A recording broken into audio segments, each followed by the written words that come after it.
오늘 우리에게 주시는 하나님의 말씀은 마태복음 25장 1절에서 12절까지의 말씀입니다. 제가 봉독하겠습니다. 그때 천국은 마치 등을 들고 신랑을 맞으러 나간 10처녀와 같다 하리니 그 중에 5은 미련하고 5은 슬기 있는 자라.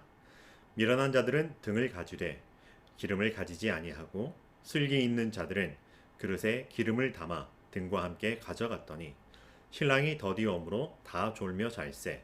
밤중에 소리가 나되 보라 신랑이로다 맞으러 나오라 하매 이에 그 처녀들이 다 일어나 등을 준비할세. 미련한 자들이 슬기 있는 자들에게 이르되 우리 등불이 꺼져가니 너희 기름을 좀 나눠달라 하거늘 슬기 있는 자들이 대답하여 이르되 우리와 너희가 쓰기에 다 부족할까 하노니 차라리 파는 자들에게 가서 너희 쓸 것을 사라 하니 그들이 사러 간 사이에 신랑이 오므로 준비하였던 자들은 함께 혼인잔치에 들어가고 문은 닫힌지라. 그 후에 남은 처녀들이 와서 이르되 주여 주여 우리에게 열어주소서. 대답하여 이르되 진실로 너희에게 이르노니 내가 너희를 알지 못하노라 하였느니라. 그런즉 깨어있으라. 너희는 그 날과 그 때를 알지 못하느니라. 아멘. 함께 인사 나누겠습니다. 사랑합니다. 축복합니다. 기도합니다. 응원합니다. 주의 사랑으로 그 사랑하기에 축복하고 주의 이름으로 기도하며 응원합니다. 오늘 말씀은 신랑을 맞으러 나간 10처녀로 하나님의 나라를 비유하여 말씀하여 주셨습니다. 그런데 오늘 말씀을 묵상하면서 선택과 책임이라고 하는 단어가 문득 떠올랐다라고 하는 것입니다. 그리고 결과론적인 기준인지 아니면 삶에서 살펴보았기에 그렇게 평가하였는지는 모르지만 사람을 두 부류로 나누고 있는 것을 봅니다. 슬기 있는 자와 미련한 자라고 하는 것이죠. 그리고 그 분류의 기준에 들어갔던 것은 기름입니다. 기름을 가지고 왔던 사람을 슬기 있는 자라고 하고요. 기름을 가지고 있지 않았던 사람을 미련한 자라고 이야기를 합니다. 어쨌든 둘 다 모두 신랑을 맞으러 나왔던 사람들입니다. 둘 다 등을 준비하였고요. 그리고 둘 다 더디오는 신랑으로 말미암아서 기다리다 지루했는지 졸기도 하고 자기도 하는 이런 모습을 보여줍니다. 모두 다 똑같은 상황, 똑같은 모습을 보여주고 있습니다. 그런데 갑작스러운 신랑의 등장으로 말미암아 이 둘은 이제 확연히 구분이 되고 갈라지고 맙니다. 한편은 혼인잔치에 들어가게 되었고요. 다른 한편은 혼인잔치에 들어가지 못했다라고 하는 것입니다. 둘 다 신랑을 맞이하려고 하였고요. 신랑의 혼인잔치에 들어가야 되는 사람들이었지만 그렇지 못했다라고 하는 것이죠. 그래서 늘 우리는 이 말씀을 묵상하면서 아무리 강조해도 지나치지 않는 것이 준비하는 삶이다라고 하는 교훈을 얻었던 말씀이기도 합니다. 그런데 오늘 말씀을 이렇게 묵상하면서 새롭게 한번 엉뚱한 문제 제기를 해보게 됩니다.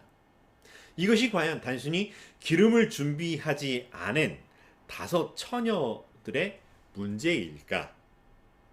혹 아니면 늦게 왔던, 평상시 때보다 더 늦게 더디 왔던 신랑의 탓은 아닐까? 그도 아니라면 이기적으로 기름을 나누어 주지 않았던 친구들의 탓은 아닐까? 이렇게 문득 문제 제기를 해봅니다. 그도 아니라면 좀 융통성을 발휘해가지고 기름 좀 없으면 어때? 그냥 잔치에 이렇게 신랑을 맞으러 가면서 옆에서 환호하여주고 그냥 얼싸들싸 함께 어울리다 보면 되지 않을까 하는 그런 생각도 해보게 됩니다. 아무리 선택과 책임의 문제라고 하지만 이 5 처녀를 책임져 줄 사람이 아무도 없었을까라는 생각을 해보게 됩니다. 물론 비유로 하여 주셨던 말씀이기 때문에 이 비유의 항목을 가지고 하나하나 따져본다라고 하는 것은 괜한 트집을 잡아보는 것과 같은 것이라는 생각도 해보기도 합니다. 그러나 이 말씀을 우리에게 주셨던 이유가 뭘까? 다시 한번 돌아보게 됩니다. 이스라엘의 혼인잔치는 당시에 살펴보면은 이런 배경을 가지고 있었죠. 옛날에는 시계가 없었습니다. 그래서 시간을 재는 도구가 없기 때문에 닭이 울면 아침이 되는 것이고요. 날이 밝아지는 것이고 해가 지면 어두워지는 이런 시간 개념만을 가지고 있습니다. 혼인 예식이 몇 시에 열린다라고 하는 이런 개념이 없던 시절입니다. 그냥 해지고 어두워지면 신랑이 오고 그때 잔치가 열린다라고 하는 것입니다. 결혼식이 밝은 때가 아니라 어두운 때에 열리기 때문에 당연히 불을 밝히는 등불은 당연히 준비해야 되는 것이었다라고 하는 것이죠. 그래서 등불 없이 잔치에 참여한다라고 하는 것, 이것은 있을 수도 없고 있어서도 안 되는 당시의 문화였다라고 하는 것입니다. 그래서 늘 기름을 넉넉하게 준비한다고 하지만 문제는 신랑이 언제 올지 모른다라고 하는 것입니다. 그러다 보니 생과계로 더 많은 기름이 필요할 때가 있다라고 하는 것입니다. 이런저런 준비들도 필요하지만 반드시 넉넉한 기름이라고 하는 것이 있어야 되는 것이 당시의 문화 상황이었기 때문에 이런 비유를 들어 말씀을 하여 주셨던 것이죠. 그리고 혼인잔치에 초대받은 사람들이 중요합니다. 옛날 우리나라는 이 혼인식이라고 하는 것, 이거는 동네 잔치였습니다. 그래서 동네에서 모두 다 와가지고 구경을 하고 참석을 하고 바라보기도 하고 축복해주기도 하는 것입니다. 근데 이스라엘의 혼인잔치는 동네 잔치가 아니라 초대받은 사람들의 잔치라고 하는 것입니다. 아무나 들어갈 수도 없고요. 아무나 참여할 수 없다라고 하는 것입니다. 그리고 초대받은 사람들이 다 오게 되면 문을 닫아버린다라고 하는 것이죠. 그리고 거기서부터 혼인잔치가 시작이 됩니다. 만약 누군가 늦게라도 문을 두드리면 문을 열어줄까요? 아니요. 열어주지 않는다라고 하는 것입니다. 왜냐하면 와야 될 사람이 모두 다 왔기 때문에 이제 그들만의 잔치가 시작된다라고 하는 것입니다. 어찌 보면 오늘 말씀에 5대5 이렇게 딱딱 떨어지는 것처럼 보이기도 하지만 사람들을 이렇게 이분법적으로 구분하는 게 좋은 그런 것은 아니라고 볼 수 있지만 때로는 이렇게 구분되는 모습들을 보여주는 상황들이 있습니다. 슬기로운 사람, 미련한 사람. 기름을 준비했느냐, 준비하지 않았느냐. 이걸로 말미암아서 나뉘어지고 마는 잔인한 현실을 보게 됩니다. 이게 잔인할까요? 근데 어쩔 수 없이 그런 현실들을 우리는 바라보고 맞이하는 때가 있습니다. 여러분 학창 시절 정말 공부를 열심히 했습니다. 시험을 정말 열심히 준비했던 상황들이 있었습니다. 모두 다 같이 열심히 공부하는데 어떤 사람은 성적이 좋게 나오고 어떤 사람들은 성적이 생각만큼 나오지 않을 때가 있습니다. 왜 그럴까요? 사실 저도 굉장히 열심히 준비했습니다. 그러면서 나름 나올 만한 것들은 더 집중적해서 공부를 했고 나오지 않을 것들은 사실 보지 않았습니다. 그랬는데 나오지 않은 곳에서 나오는 문제들 혹은 내가 공부하지 않은 문제집에서 이렇게 대거 출제된 문제들의 모습을 보고 얼마나 절망스러웠었는지. 학창 시절만 그럴까요? 취업을 준비하면서 혹은 현재를 살아가면서도 마찬가지로 그와 같은 일들이 비일비재하다라고 하는 거죠. 준비가 됐느냐. 사실 내가 얼마나 열심히 했는데요 라고 하는 이런 이야기를 하는 상황들이 있습니다. 그러나 그럼에도 불구하고 되돌아오는 이야기는 그러니까 잘 준비했어야지 라고 하는 것입니다. 좀 부끄러운 고백이지만 지난해 제가 섬기던 교회, 사실은 제가 섬기는 게 아니라 더 섬김을 받았던 교회입니다. 거기에는 이 목회자 연수 프로그램이 있습니다. 그래서 담임 목사님을 모시고 몇몇 부교육자들이 함께 미국의 교회들을 탐방하는 그런 상황이 있었습니다. 그때는 교회를 탐방하면서 더불어 이 자동차로 미국을 이렇게 대륙을 한번 횡단해보자 라고 하는 프로젝트를 가지고 있었습니다. 근데 저는 이제 미국에 대한 이해가 별로 없었던 상황이었죠. 당연히 우리나라 고속도로처럼 가다가 주유소를 만나면 그때 기름을 채우면 되지 라고 하는 그런 생각을 했었습니다. 물론 선배들이 이야기하는 것들을 들었습니다. 반드시 아침에 출발하기 전에 기름을 가득 채워야 돼. 근데 저는 가다가 당연히 만날 것을 기대하였던 상황입니다. 근데 가도 끝이 없는 이 고속도로 3시간째 직진 중이라고 하는 말이 맞는, 가도 만나지 않은, 기름은 이제 얼마 남지 않았고 이제 떨어질 상황인데 주유소는 아무리 가도 없는, 휴게소라고 하는 개념이 없는 그런 고속도로를 만났다라고 하는 것이죠. 근데 다행히 이 소고기 육포를 파는 가게에서 자기들이 기름도 판다라고 해서 중간에 이 기름을 채울 수 있어서 얼마나 다행인지 모릅니다. 그래서 그 다음부터는 무조건 기름을 채우고 출발했던 경험이 있습니다. 내가 얼마나 운전을 잘하는데요. 내가 얼마나 차를 사랑하는데요. 내가 얼마나 길눈이 밝은데요. 이것과 상관없이 기름이 없으면 차가 움직이지 않고 더 이상 무엇도 해볼 수 없었던 경험이었다라고 하는 것이죠. 그래서 준비됐나요? 라고 하는 말이 얼마나 무서운 말인지 뼈아프게 경험했던 그런 경험이 있었습니다. 그래서 우리 삶에 준비가 됐는지 살펴본다라고 하는 것, 있어야 할 것이 있어야 하는지 점검해야 하는 것 반드시 필요하다라고 하는 것입니다. 오늘 말씀은 하나님의 나라를 비유로 한 것입니다. 그리고 이 말씀을 듣는 사람들은 하나님의 나라를 기다리고 있던 사람들이었다라고 하는 것이죠.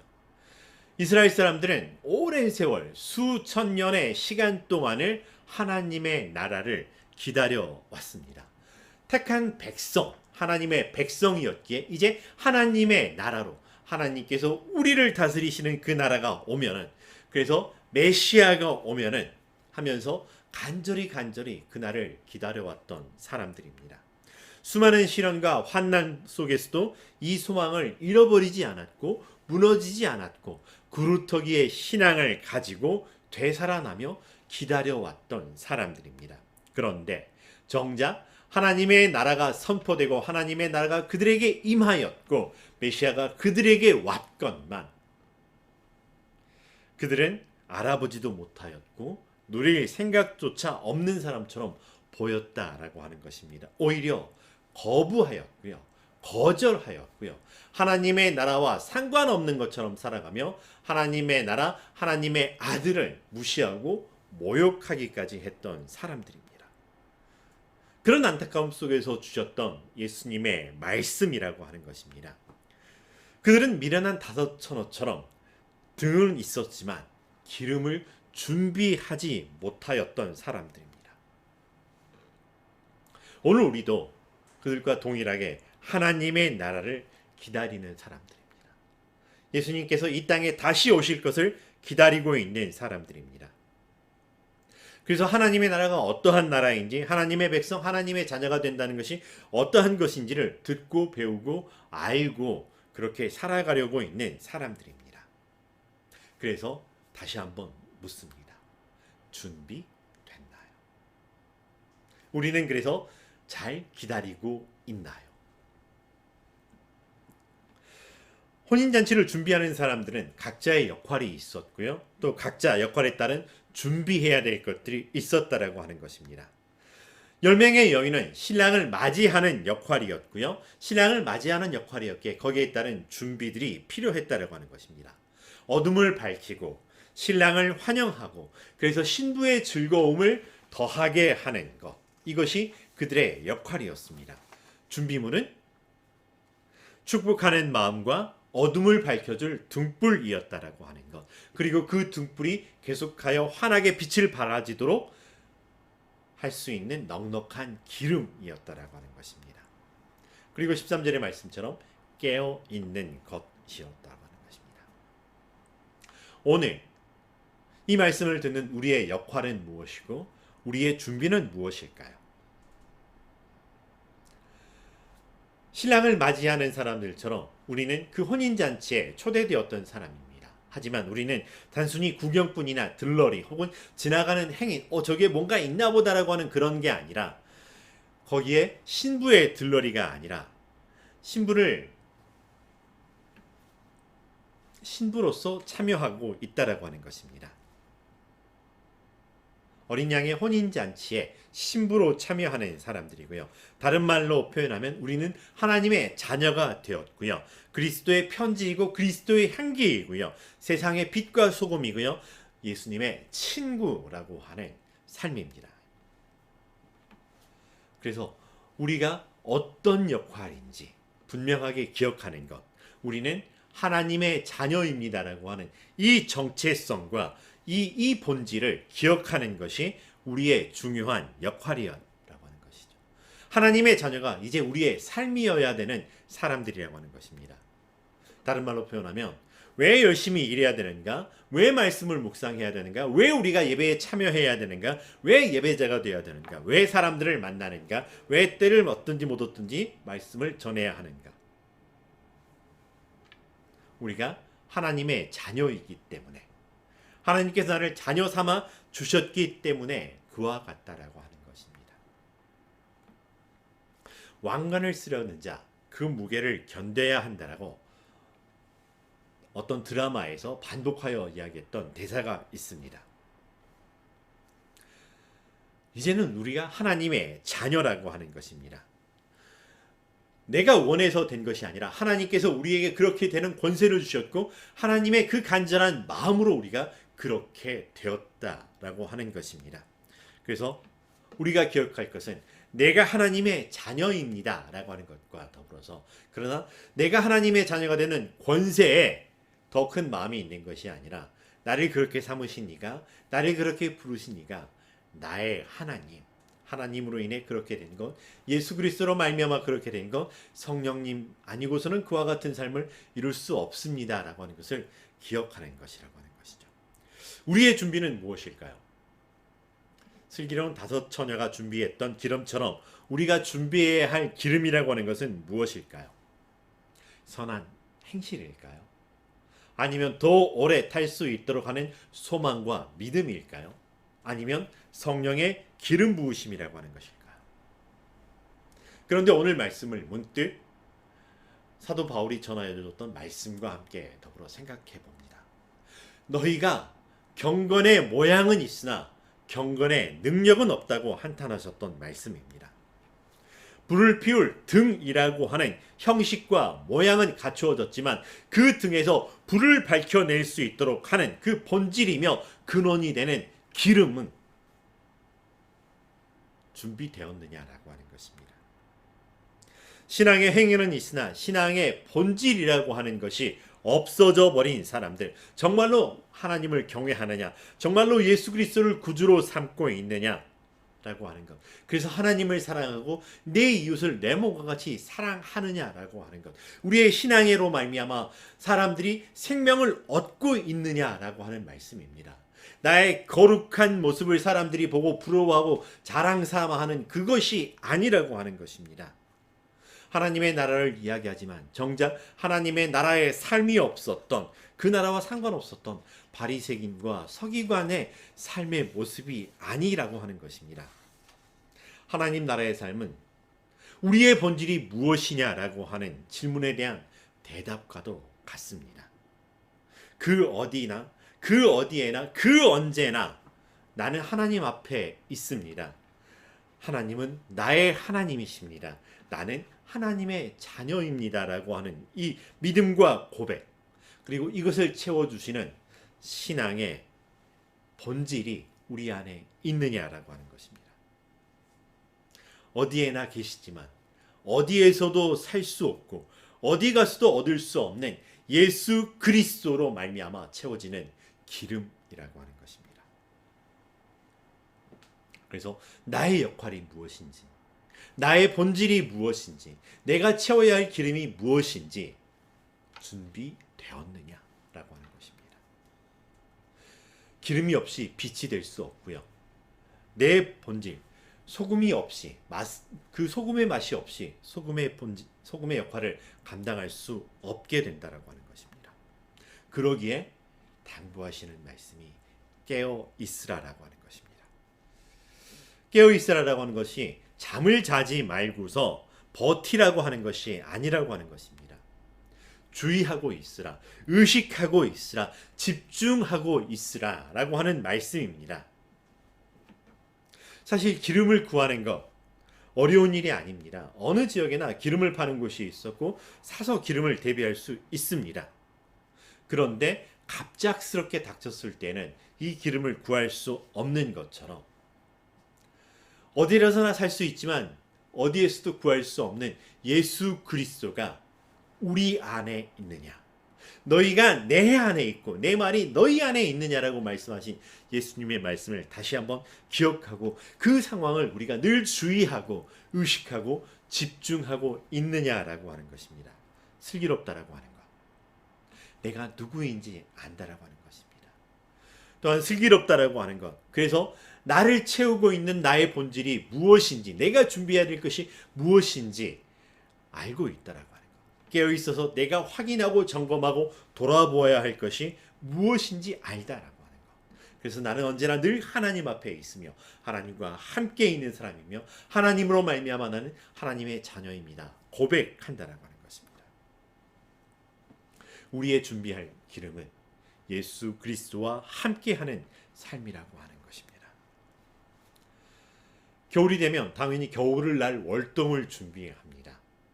그래서 준비하는 기간들을 보면은 때로는 일주일을 준비하더니 한 달을 준비하든 때로는 1년을 준비하든 때로는 10년을 준비하는 그런 준비들이 있을 수 있습니다. 그러나 하나님은 우리에게 일용할 양식을 주신 것처럼 우리의 준비라고 하는 것도 거창하고 오래되고 엄청난 것이 아니라 오늘 하루 하나님과 동행할 준비라고 하는 것입니다. 매일매일 하루하루 예수 그리스도와 함께 발을 맞추어 걸을 준비가 되었느냐, 그리고 그렇게 걸어가는 걸음을 원하신다라고 하는 것입니다. 내일 걸어갈 걸음이 아니라 어제 걸어갔던 걸음이 아니라 오늘 그렇게 걸어가며 예수 그리스도를 바라보고 새 힘을 주시는 성령님으로 말미암아서 나는 그렇게 살아가고 있느냐. 깨어 있으라. 준비하라. 그래서 슬기로운 자가 되라 말씀하시는 것입니다. 혼인잔치를 준비하였던, 그래서 그 혼인잔치를 기다리는 사람들처럼 하나님의 나라를 기다리면서 하나님께 영광이 되고 하나님을 사랑하며 내 이웃을 더욱 사랑하는 우리의 삶 되기를 간절히 축원합니다. 기도하겠습니다. 사랑과 은혜가 충만하신 여호와 하나님, 우리가 무엇이 간데 우리를 먼저 찾아봐 주시고 우리를 어린 양의 혼인잔치에 신부로 초대하여 주시고 우리를 하나님의 자녀로 세워 주셨는지요. 거기에 합당한 삶이 되기를 간절히 소망합니다. 우리는 그저 아무것도 아니고 하나님 앞에 있을 뿐이온데 하나님이 우리를 등불로, 그래서 그 등불을 예수 그리스도로 말미암아 기름으로 채워 주셨사오니 예수 그리스도와 함께하는 삶으로 말미암아 세상에 빛 되게 하여 주시고 예수 그리스도로 말미암아 세상에 소금의 맛을 내는 삶 되게 하여 주시옵소서. 예수님의 이름으로 기도합니다.